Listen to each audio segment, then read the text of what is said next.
Senhoras deputadas, senhores deputados, senhor presidente, é uma imensa honra estar aqui. O tema de hoje é o conteúdo de uma grande obra de construção nacional, que é a qualificação do ensino básico. É um projeto de Estado, e não apenas um projeto de Estado, mas o primeiríssimo projeto de Estado. Entendo que os projetos de Estado devem ser formulados por um processo decisório aberto, que engaje todas as instâncias do Estado e todas as vozes da sociedade brasileira na formulação do projeto. E é esta ideia de um processo decisório aberto que estamos tentando exemplificar aqui. Entendo também que o Congresso Nacional é uma instância privilegiada da construção dos projetos de Estado. Os projetos de Estado não podem ser formulados apenas pelo Poder Executivo. O ativismo congressual é um requisito precioso na construção desses projetos. Eu inicio a minha formulação fazendo duas observações a respeito do método, para em seguida dedicar a maior parte do meu tempo a um esboço da forma preliminar desta proposta. A minha primeira observação tem a ver com a legitimidade para a condução do debate. O projeto Pátria Educadora é formulada e conduzida pela Presidenta da República. A Secretaria de Assuntos Estratégicos apenas assessora a Presidenta. O Ministério da Educação participou e participa de todos os momentos de formulação da proposta e terá a responsabilidade de executá-la. A minha segunda observação preliminar tem a ver com a relação entre esta proposta preliminar e o Plano Nacional de Educação. O Plano Nacional de Educação é o nosso guia. O projeto da Pátria Educadora tem por objetivo executar o Plano Nacional de Educação. O Plano Nacional de Educação organiza um arcabouço de metas e de procedimentos, ao qual o projeto Pátria Educadora procura dar conteúdo específico. Vou dar um exemplo desta relação entre o Plano Nacional de Educação e a Pátria Educadora. É um exemplo especialmente importante e revelador. O Plano Nacional de Educação, no seu artigo 7º, invoca o regime de cooperação dentro da Federação.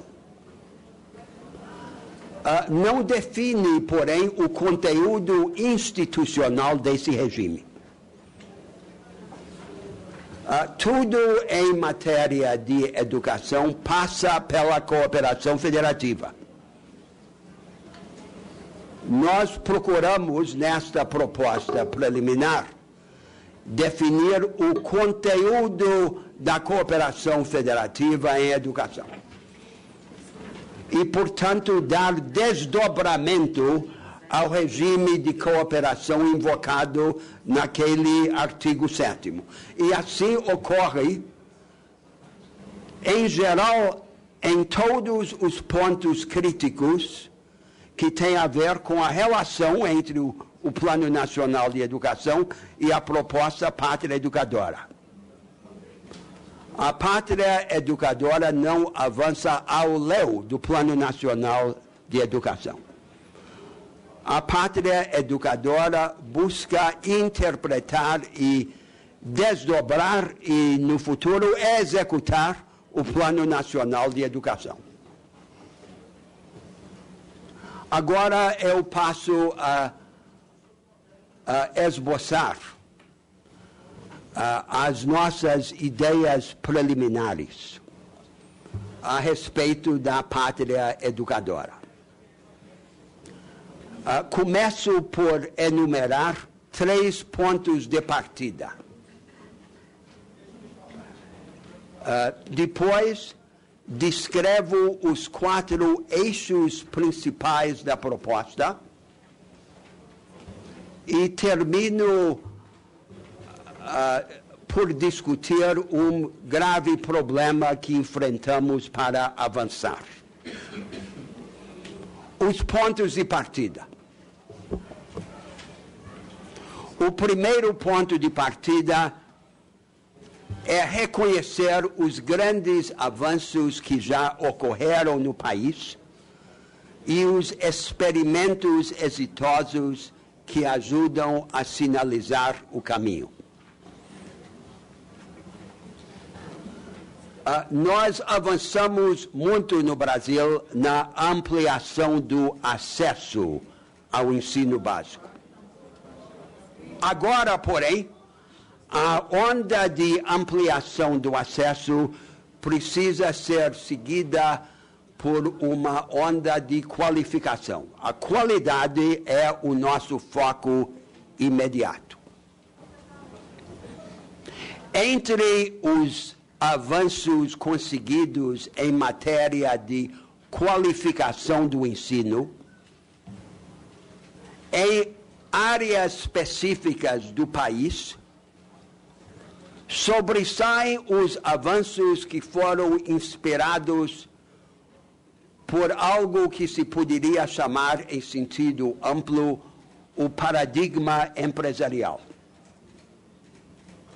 São avanços que enfatizam paradigmas de desempenho e mecanismos de cobrança, incentivos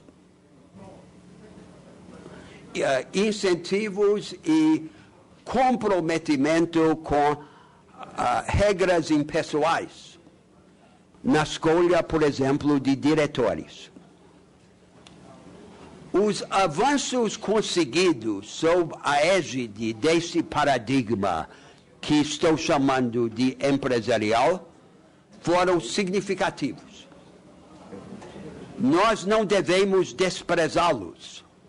Devemos aproveitá-los como exemplos.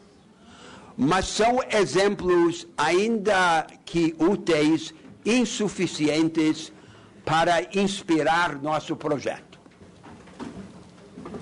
São insuficientes, em primeiro lugar, porque tipicamente são muito mais eficazes nos degraus inferiores do ensino básico do que nos degraus superiores. Em segundo lugar, porque costumam ter, ao longo do tempo, uma eficácia decrescente. Em terceiro lugar, porque não propõe uma reorientação do paradigma curricular e pedagógico, que tem de ser um dos objetivos da qualificação do ensino básico. E, em quarto lugar, porque não bastam para inspirar o movimento nacional, uma mobilização cívica, até mesmo uma mística, capaz de vencer a barreira dos interesses e dos preconceitos contrariados. A pátria educadora não pode ser apenas um amontoado de medidas tecnocráticas desconexas. Precisa haver uma visão, um ideário, que inspire ao longo do tempo um elenco de ações concretas. O segundo ponto de partida desta proposta preliminar é a convicção de que não basta aumentar a eficiência do que existe, como em geral procura fazer o paradigma empresarial. É preciso mudar. É preciso mudar nos fundamentos a maneira de aprender e de ensinar no Brasil. A tradição da educação no Brasil é uma tradição de enciclopedismo raso e informativo. Nosso tem sido um ensino vidrado em decoreba e fixado na enciclopédia. Como se o melhor aluno fosse aquele que conseguisse decorar a enciclopédia. Foi um modelo historicamente inspirado por exemplos do ensino europeu antigo. Mas este modelo tem dois grandes defeitos que, desde já, o desqualificam como rumo para seguir. Em primeiro lugar, este modelo briga com os pendores dos brasileiros. Esta não é a nossa natureza. O que é o Brasil? O Brasil é uma grande anarquia criadora. O atributo mais importante do nosso país é sua vitalidade. Sob este modelo da educação brasileira, nós vestimos uma camisa de força que briga com a nossa natureza. Chegou a hora de tirar a camisa de força. A segunda razão básica para rejeitar este modelo é que é incompatível com as exigências da aprendizagem e da produção no futuro.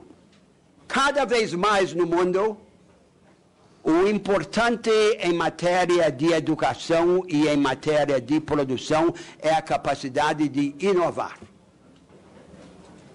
de pensar crítica e criativamente e, sobretudo, de inovar o tempo todo.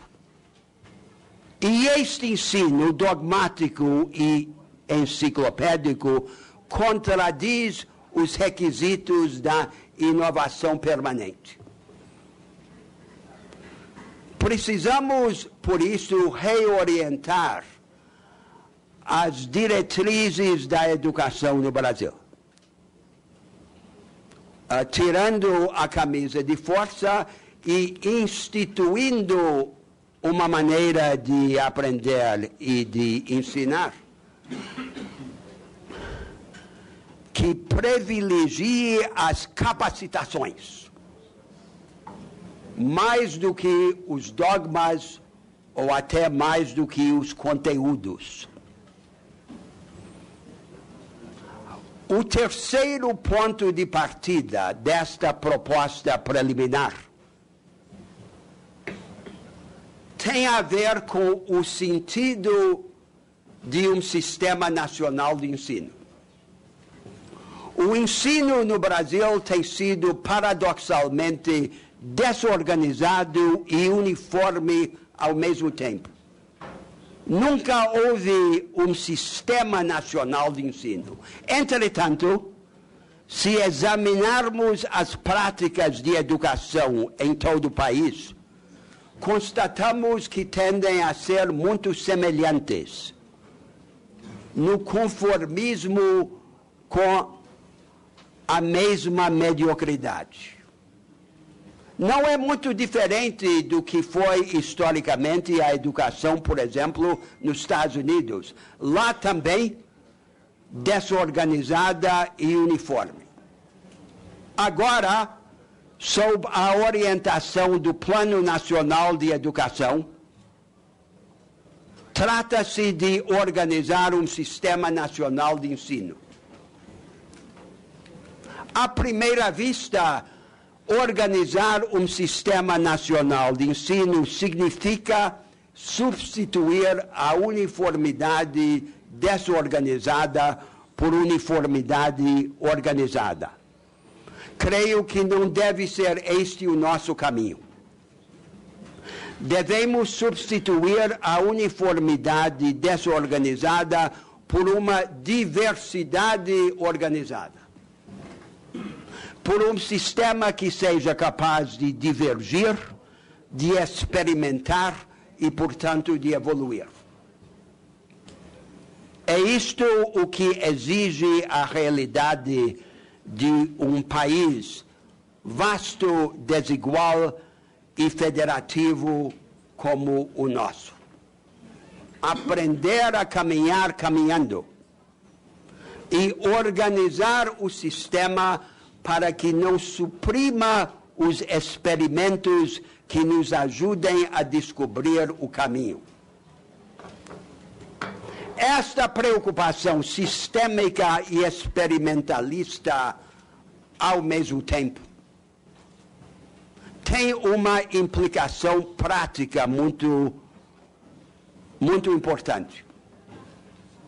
Nós já temos agora no país, em vários estados e em muitos municípios, experimentos educacionais muito avançados. Estamos agora no processo de definir a base nacional comum, como comanda o Plano Nacional de Educação.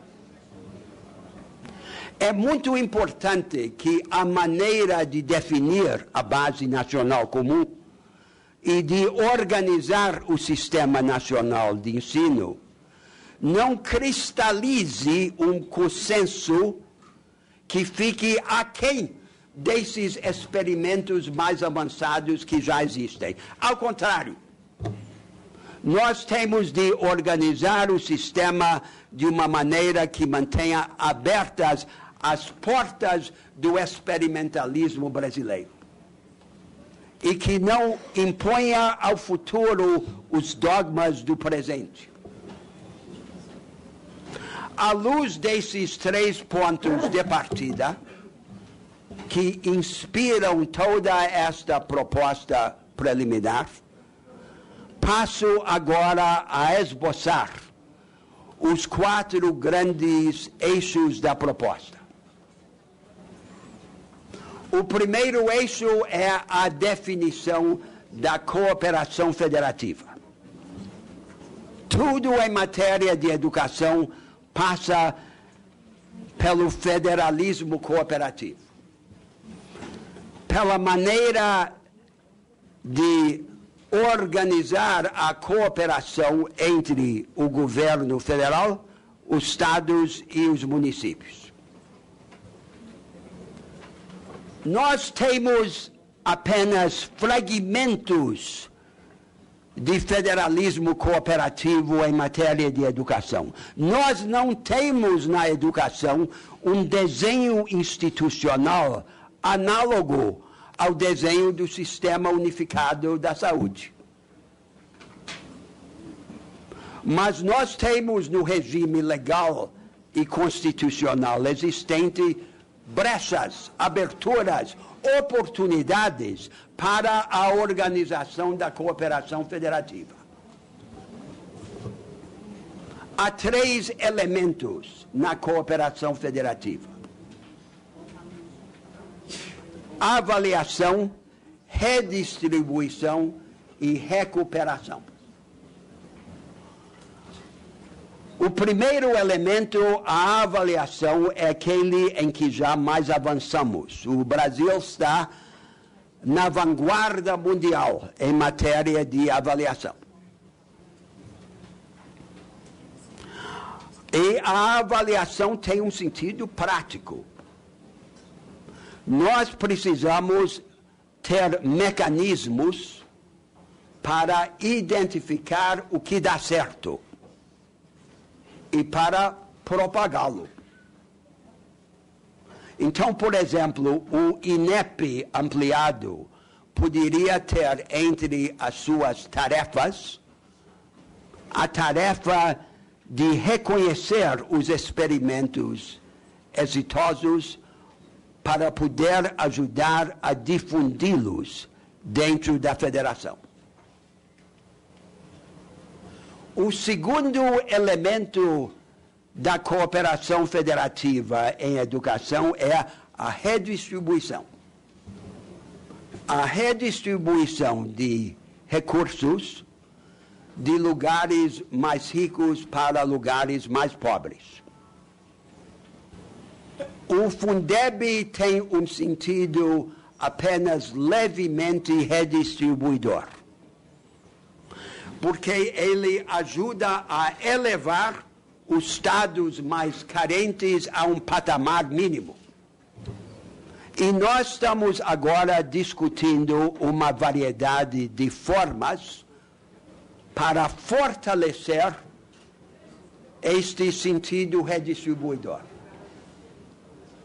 Ou dentro do Fundeb, ou por meio dos recursos do FNDE, ou pela definição no futuro de um outro fundo, um terceiro fundo. O objetivo é claro. O objetivo é reconciliar dentro da federação a gestão local das escolas pelos estados e municípios com padrões nacionais de investimento e de qualidade. Aí chegamos ao terceiro elemento da cooperação federativa em matéria de educação, o elemento mais difícil, que é a recuperação. O que fazer quando uma rede escolar defeituosa repetidamente caia abaixo do patamar mínimo aceitável de qualidade? Não é uma intervenção federal que seria desejável. O que é desejável é que os três níveis da federação se juntem em ações compartilhadas e em órgãos colegiados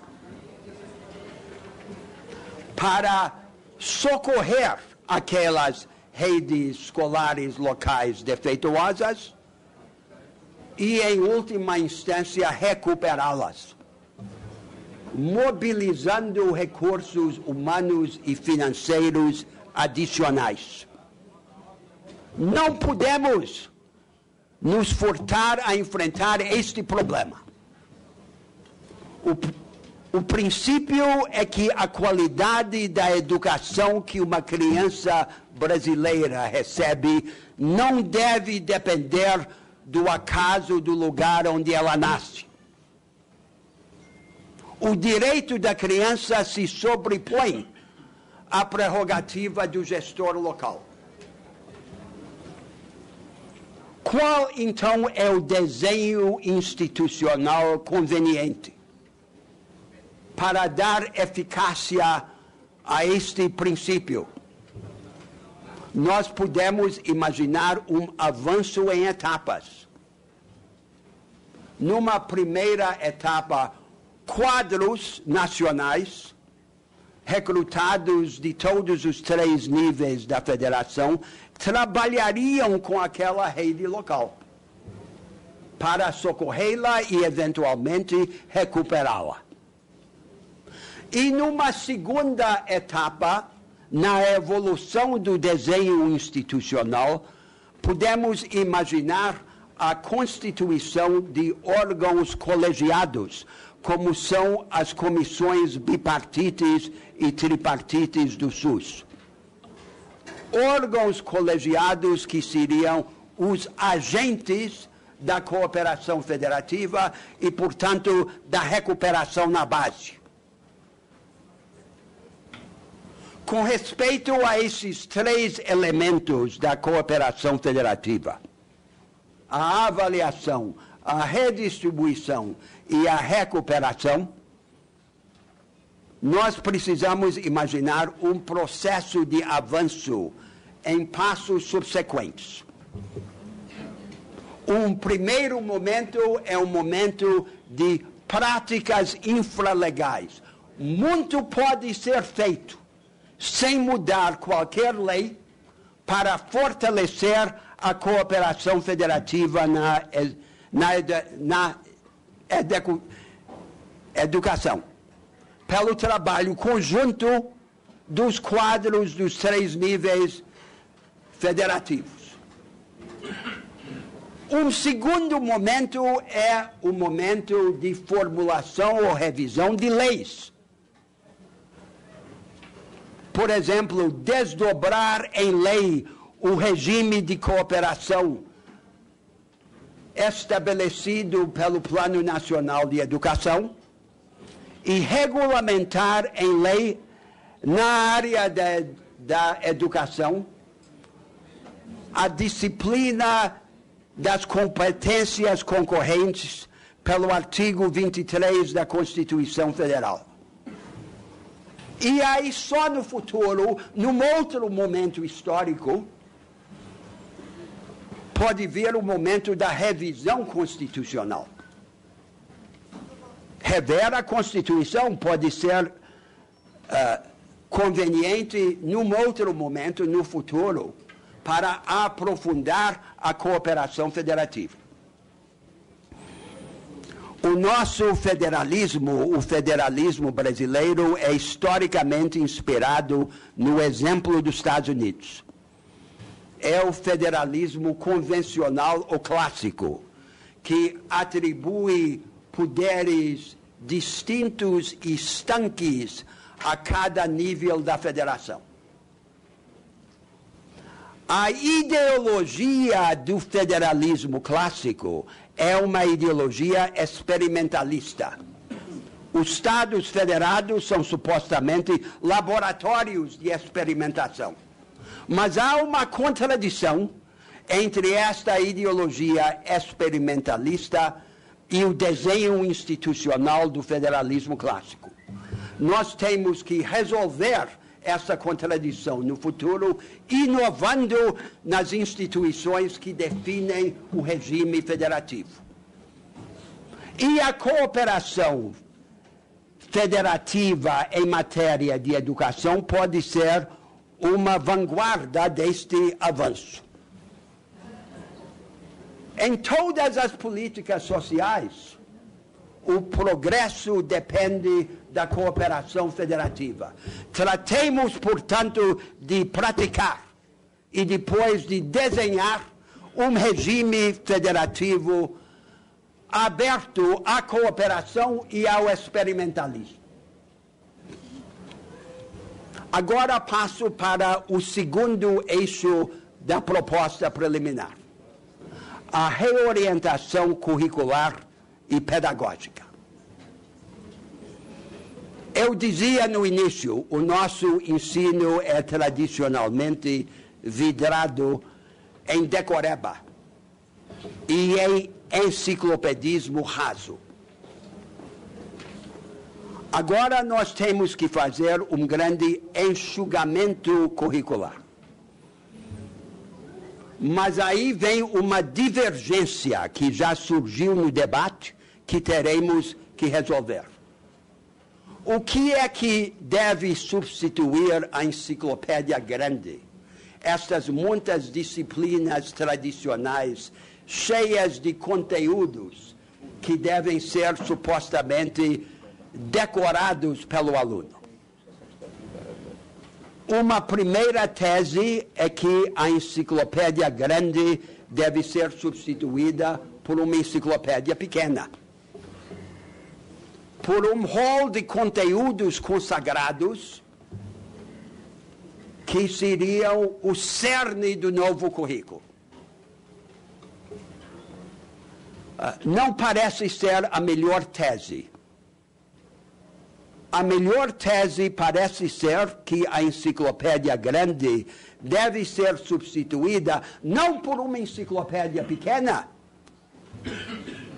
mas por um foco em competências, sobretudo competências analíticas. O mais importante, que é a interpretação de texto e raciocínio lógico. O palco para a aquisição das competências analíticas é o aprofundamento seletivo, projetos, profundidade. O conteúdo é muito menos importante, o que vale é que ele seja abordado com profundidade, porque só quando há aprofundamento é que há oportunidade para desenvolver as capacitações analíticas. Aprende-se fazendo e criticando e criando. E para isso precisa haver profundidade. Profundidade conta mais do que abrangência. Portanto, um ensino organizado mais em torno de projetos do que em torno de conteúdos consagrados. A prevalecer esta segunda tese, o currículo seria organizado como uma sequência de competências, sobretudo competências analíticas. Haveria uma sequência padrão, mas ao mesmo tempo sequências especiais. De um lado, sequências especiais para alunos que encontrem dificuldade em aprender dentro daquela sequência padrão. Se o aluno não consegue aprender de acordo com o método que está sendo empregado, não convém ficar repetindo 20 vezes o mesmo método que não deu certo a primeira vez. Convém tentar avançar por outra forma, até poder devolver aquele aluno em dificuldade à sequência padrão. Por outro lado, se o aluno tem uma grande vocação, um potencial extraordinário em determinado campo, ele deve poder manifestar aquela vocação e, por isso, precisa haver também sequência especial para vocações extraordinárias. Dou um exemplo de matemática. Quem tem grande potencial em matemática não deve ter de aguardar o ensino superior para conhecer a matemática abstrata. Pode ser introduzido a aritmética, por exemplo, por meio da teoria dos conjuntos. E nós já temos muitas experiências no mundo que demonstram a eficácia desta orientação determinada a reconhecer as vocações. E qual é a motivação? A motivação de permitir esta diversidade nas sequências curriculares. A motivação fundamental é reconciliar o compromisso igualitário e republicano com o respeito pelos talentos individuais. Não é uma massa orgânica e uniforme. Igualdade não é nivelamento. Todas as democracias contemporâneas enfrentam a tensão entre o ideal igualitário e o compromisso com o reconhecimento dos talentos individuais. Eu não me conformo. Eu, como cidadão, não me conformo em que os nossos Newtons e Darwins baixaram a sua sepultura sem se haver descoberto. Eu quero libertar a genialidade brasileira. E eu quero, portanto, um currículo que dá vazão aos experimentos, às divergências, às heresias, às diferenças individuais. Esta reorientação pedagógica exige também o enfrentamento do problema que chamamos de o problema das capacitações pré-cognitivas, às vezes chamadas socioemocionais.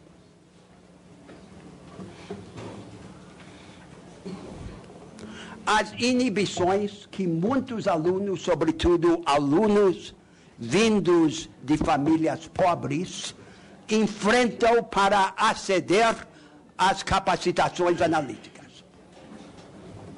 E há dois conjuntos dessas capacitações pré-cognitivas que são especialmente importantes na educação. Um deles é a capacidade de autodisciplina. E como é que se fortalece a autodisciplina? A experiência mundial é inequívoca. O meio mais importante para dar ao aluno, vindo de famílias pobres e desestruturadas, o hábito da autodisciplina é o vínculo entre a escola e a família. E quando a família é pobre e desestruturada, a escola precisa avançar, buscar proativamente a família e trazer aquela criança para o espaço escolar num turno escolar ampliado. E o segundo grande conjunto de capacitações de comportamento pré-cognitivas, que é vital para a qualificação do ensino básico, são as capacitações de cooperação.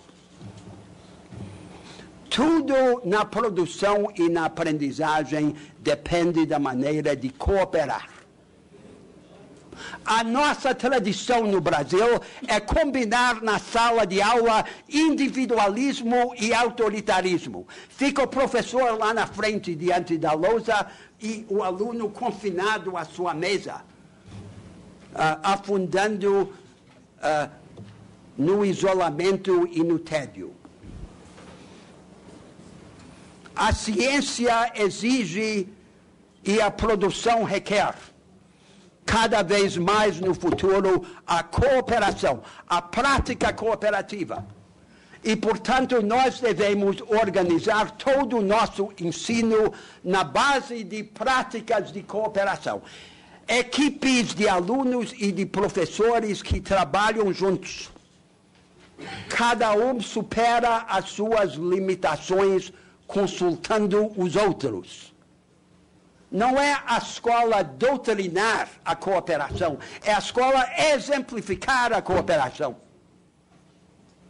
E essa será uma revolução na vida nacional. O terceiro eixo deste projeto, desta proposta preliminar, é todo um conjunto de iniciativas destinadas a qualificar os professores e os diretores, a prepará-los a ministrar esse novo tipo de ensino. As dificuldades são graves, como todos sabem. Não tenhamos ilusões. Mas um problema aparentemente insolúvel começa a ficar solucionável se o decompormos em partes menores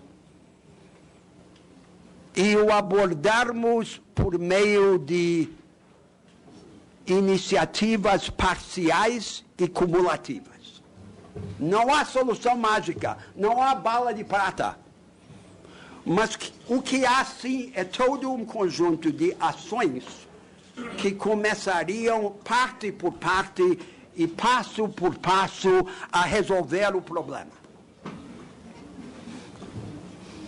Eu distingo, em particular, 3 conjuntos de iniciativas que têm sido objeto da nossa reflexão e do debate que se começa a instaurar.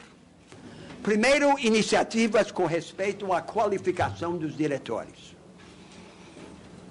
Estamos pensando na formação de centros regionais de formação de diretores.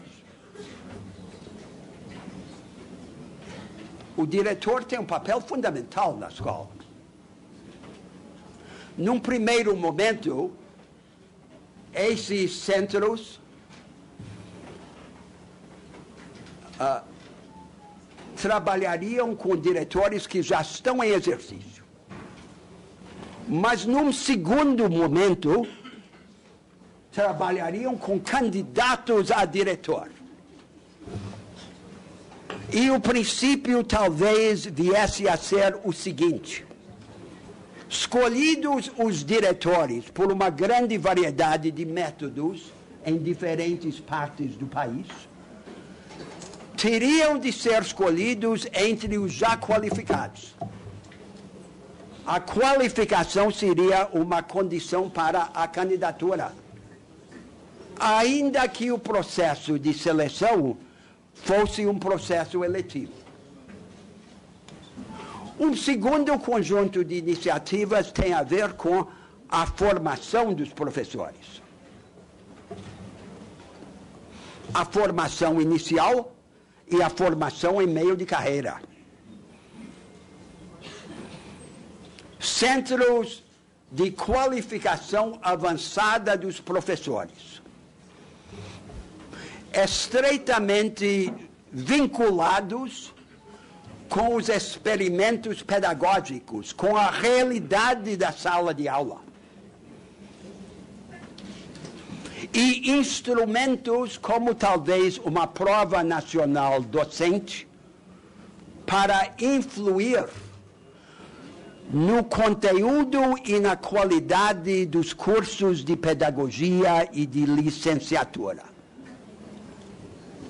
O Estado brasileiro não deve ajudar a financiar esses cursos sem impor condições e critérios qualitativos.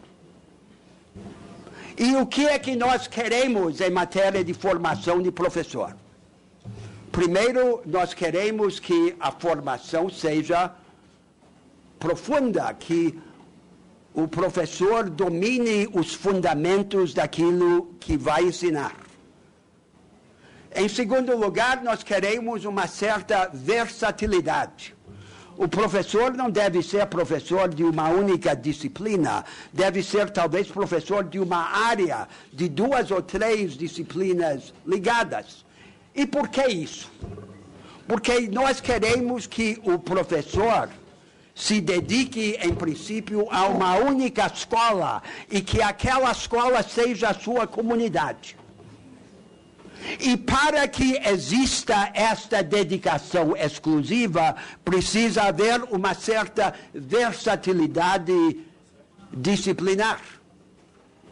E, em terceiro lugar, nós queremos que essa formação do professor seja uma formação profissional. Professor é uma profissão.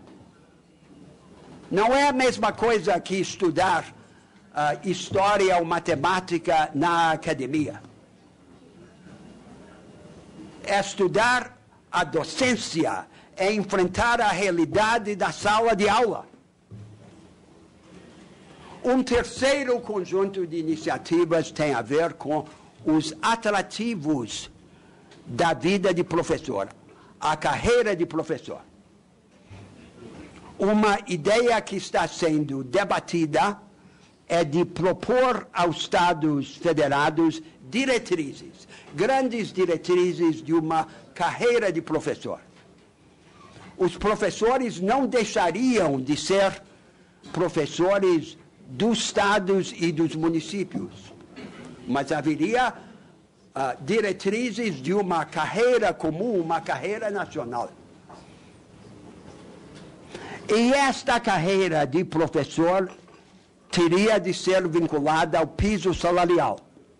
E o piso salarial teria de ser definido de uma forma que respeitasse as diferenças regionais dentro do país e que possibilitasse uma adequada progressão no curso da carreira. Tudo isto, todas essas iniciativas, combinadas e sequenciadas cumulativamente, é que começariam a mudar a realidade do professorado. Aí chegamos ao quarto eixo da proposta preliminar. O quarto eixo é o aproveitamento de tecnologias e de técnicas. Como é as aulas em vídeo, o ensino à distância, combinada com o ensino presencial, e os softwares progressivos e interativos. Qual é o objetivo? O objetivo é sacudir a mediocridade. É trazer à escola a inspiração que vem de fora. E equipar os professores com instrumentos que permitem acelerar o processo da transformação. Não tenhamos ilusões. A tecnologia por si só não resolve qualquer problema. Há experiência contundente que demonstra que simplesmente colocar computador em sala de aula não produz qualquer efeito. O que determina a fecundidade educacional dos instrumentos tecnológicos é a difusão de atitudes experimentalistas e o aprofundamento de práticas de cooperação. Estas práticas e estas atitudes são mais importantes do que os meios tecnológicos. Os meios tecnológicos são apenas os instrumentos. Senhoras deputadas e senhores deputados, eu agora terminei este esboço de uma proposta preliminar que se destina a provocar uma discussão. A discussão que nós queremos não é uma discussão apenas dentro do Estado brasileiro. É uma discussão nacional. É um processo decisório aberto que engaje todas as instâncias do Estado e todas as vozes da sociedade na definição deste projeto de Estado. Há uma infinidade de problemas. Não tenho ilusão a respeito da dificuldade desta tarefa. E entre todas as dificuldades, há que em particular me aflige. Um projeto como este teria que ter como sua portadora uma vanguarda pedagógica no país. Ela não pode ser deliberada e executada por um pequeno círculo de políticos, de burocratas e de visionários. É preciso haver um grupo grande no nosso país, um movimento que penetre todos os aspectos da educação no Brasil e que sustente esse projeto. E a verdade é que esta vanguarda pedagógica ainda não está claramente configurada no Brasil. Nós teremos que encontrá-la e de construí-la no meio do processo.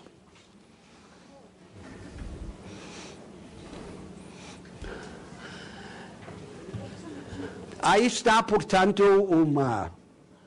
uma primeira resenha, senhor presidente, dessa proposta. Eu não posso concluir a minha intervenção sem expressar o meu imenso entusiasmo como cidadão. Que seja este agora um grande tema do debate nacional. Esta é a causa, entre todas as causas brasileiras, que tem o maior potencial para unir e entusiasmar o país. É uma obra de construção nacional. Nós agradecemos.